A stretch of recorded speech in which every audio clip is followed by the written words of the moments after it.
Stage 4 మోకాళ్ల అరుగుదలకి నొప్పి లేకుండా కీళ్ల మార్పిడి ఆపరేషన్ చేయబడును. Doctor Ramesh Gajula, endoscopic spine ortho surgeon and pain physician, Panacea spine pain ortho and sleep centre, Uppal, Hyderabad. రాత్రి జరిగినటువంటి బస్సు సంఘటనలో జరిగినటువంటి ఏదైతే దుర్ఘటన ఉందో దుర్ఘటనకు సంబంధించినటువంటి క్షతగాత్రులు ఎవరైతే ఉన్నారో వాళ్ళందరినీ కూడా కర్నూలు ప్రభుత్వ హాస్పిటల్లో జాయిన్ చేయడం జరిగింది. ఈ ప్రభుత్వ హాస్పిటల్కి సంబంధించినటువంటి మేఘనాథ్ అనేటువంటి అతను సాఫ్ట్వేర్ ఇంజనీర్, బెంగళూరులో ఉద్యోగం చేస్తున్నాడు. అతను అదే బస్సులో రాత్రి హైదరాబాద్ నుంచి బయలుదేరి ఈ యొక్క బస్సులో కావేరీ బస్సులో ప్రయాణించడం జరిగింది. ప్రస్తుతం అతనికి సంబంధించినటువంటి ఆ మేఘనాథ్కి సంబంధించినటువంటి తాత ఉన్నాడు, ఇక్కడే ఉన్నాడు ప్రస్తుతం. ఆ తాతతోటి మాట్లాడేటటువంటి ప్రయత్నం కూడా మనం చేద్దాము. అసలు మేఘనాథ్ ఏం కావాలి నీకు? మనమాడు. ఎట్లా చూస్తారు? రాత్రి బస్సు సంఘటన జరిగింది, ఎలా అనిపిస్తుంది మీకు? ఎట్లా చూస్తారు? ఇప్పుడు వాస్తవం చెప్పాలంటే ఆర్టీసీ వాళ్ళు కానీ ఈ వ్యవస్థే మంచిగా లేదండి. ఇప్పుడు మంచి డ్రైవర్లను పెట్టుకొని మంచి బస్సులు పెట్టుకుంటే ఈ అవసరాలు రావుగా. గవర్నమెంట్ కరెక్ట్ అన్నట్టు ఈ అవసరాలు రావు కదా. ఆ ప్రైవేట్ బస్సులు అంట ఆయన దగ్గరికి పోతే వాడు తాళం వేసుకుని పోయాడు. ఎంక్వైరీ కూడా చెప్పేటట్లేదు. మరి పోలీసు వాళ్ళు వీళ్ళు ఫోన్ చేస్తే అప్పుడు వచ్చారు. అంత దరిద్రం ఉందని అంటారు వ్యవస్థ. అంటే మీకు బస్సు ఫైర్ అయిన తర్వాత ఎప్పుడు తెలిసింది మీకు? స్ట్రోలింగ్లో తెలిసింది 6ంటికి ఈవినింగ్, అదే పొద్దున్నే. అంతే. ఎక్కడి నుంచి అక్కడ నుంచి మీరు ఎక్కడి నుంచి చేరుకున్నారు? హైదరాబాద్ నుంచి వచ్చారా? హైదరాబాద్ నుంచి వచ్చావు. ఎల్బీ నగర్. ఎలా ఉంది మీ మనోడి పరిస్థితి? మొత్తం ఏం లేదు, అసలు ముద్దలాగైపోయిందిగా మనిషి. ఏం చేస్తాం అంటే ప్రభుత్వ అధికారులు ఏం చెప్తున్నారు దీనిపైన? ప్రభుత్వ అధికారులు ఏం చెప్తారు? వాళ్ళు ఏముంది ఇప్పుడు ప్రభుత్వ అధికారులకి ఏం సంబంధం ఉంది? ఇప్పుడు అసలు వాళ్ళు చేసే కరెక్ట్ చేస్తే ఇప్పుడు వాళ్ళ డ్రైవర్ని మంచి డ్రైవర్ని పెట్టుకోవాలి, మంచి బండి పెట్టుకోవాలి, పిల్లగాళ్ళకి సేవ చేయాలి, ప్రజలకి సేవ చేయడానికే వాళ్ళ బస్సులు. అంతేకాని పనికిరాని బస్సులు పెట్టి ఒక యాక్సిడెంట్ చేసి వాడిని అంత దూరం గుంజుకొని పోయి ఎంబడి ఆపినట్టయితే బతికేవాడు, వాళ్ళని దించేవాళ్ళు అందరూ సేవ్ అయ్యేవాళ్ళు. పోతే ఒక్కడితోటి పోయేది.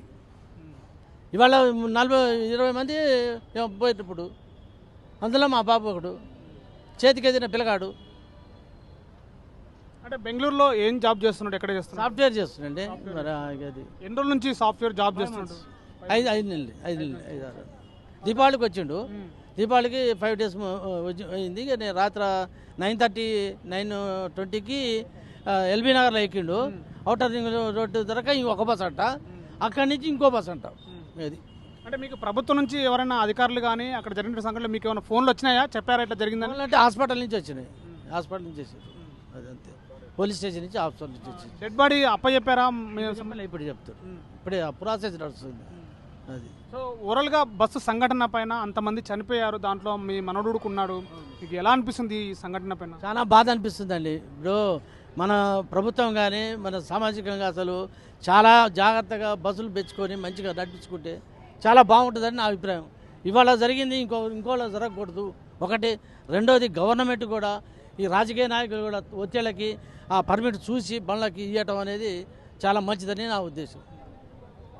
సో ఇది ప్రధానంగా వినిపిస్తున్నటువంటి యొక్క సంఘటన. అదేవిధంగా రాత్రి జరిగినటువంటి సంఘటన మాకు తెలియదు. అదేవిధంగా టీవీలో వస్తున్నటువంటి స్క్రోలింగ్స్ ఏవైతున్నాయో ఆ స్క్రోలింగ్స్ ద్వారా చూసి మేము వచ్చాము. ప్రభుత్వ హాస్పిటల్ నుంచి మాకు సమాచారం వచ్చింది. మా మనోడు చనిపోవడం చాలా దుర్ఘటమైనటువంటి సంఘటన. మాకు చాలా బాధగా ఉంది. దీనికి అంతటి కూడా డ్రైవరు చేసినటువంటి ఒక నిర్లక్ష్యం కూడా స్పష్టంగా కనబడుతుంది. అదేవిధంగా డ్రైవరుకి ఇట్లా ఆ యాక్సిడెంట్ ఏదైతే ఉందో ఆ యాక్సిడెంట్ ఎట్లయితే దాని గురించి కూడా చెప్తున్న ప్రయత్నం చేస్తున్నాడు. అక్కడికి ఇప్పుడు మనం తెలుసుకుందామని అక్కడికి పోతే వాళ్ళ దగ్గరికి తాళం వేసి వెళ్ళిపోయారు, ఎవరు లేరు. ఆ ఇన్ఫర్మేషన్ కూడా ఇలే. అట్లుంది మన వ్యవస్థ. ఇప్పుడు వాళ్ళు పెట్టుకున్న వాళ్ళు ఏం చేయాలి? అక్కడ కూర్చొని ఈ అబ్బాయి ఇక్కడ ఉన్నాడు, ఇట్లా జరిగిందని చెప్పాలి. మనకి ఏం లేదు, వీళ్ళు చేసిందనక వాళ్ళు చెప్పలేదు.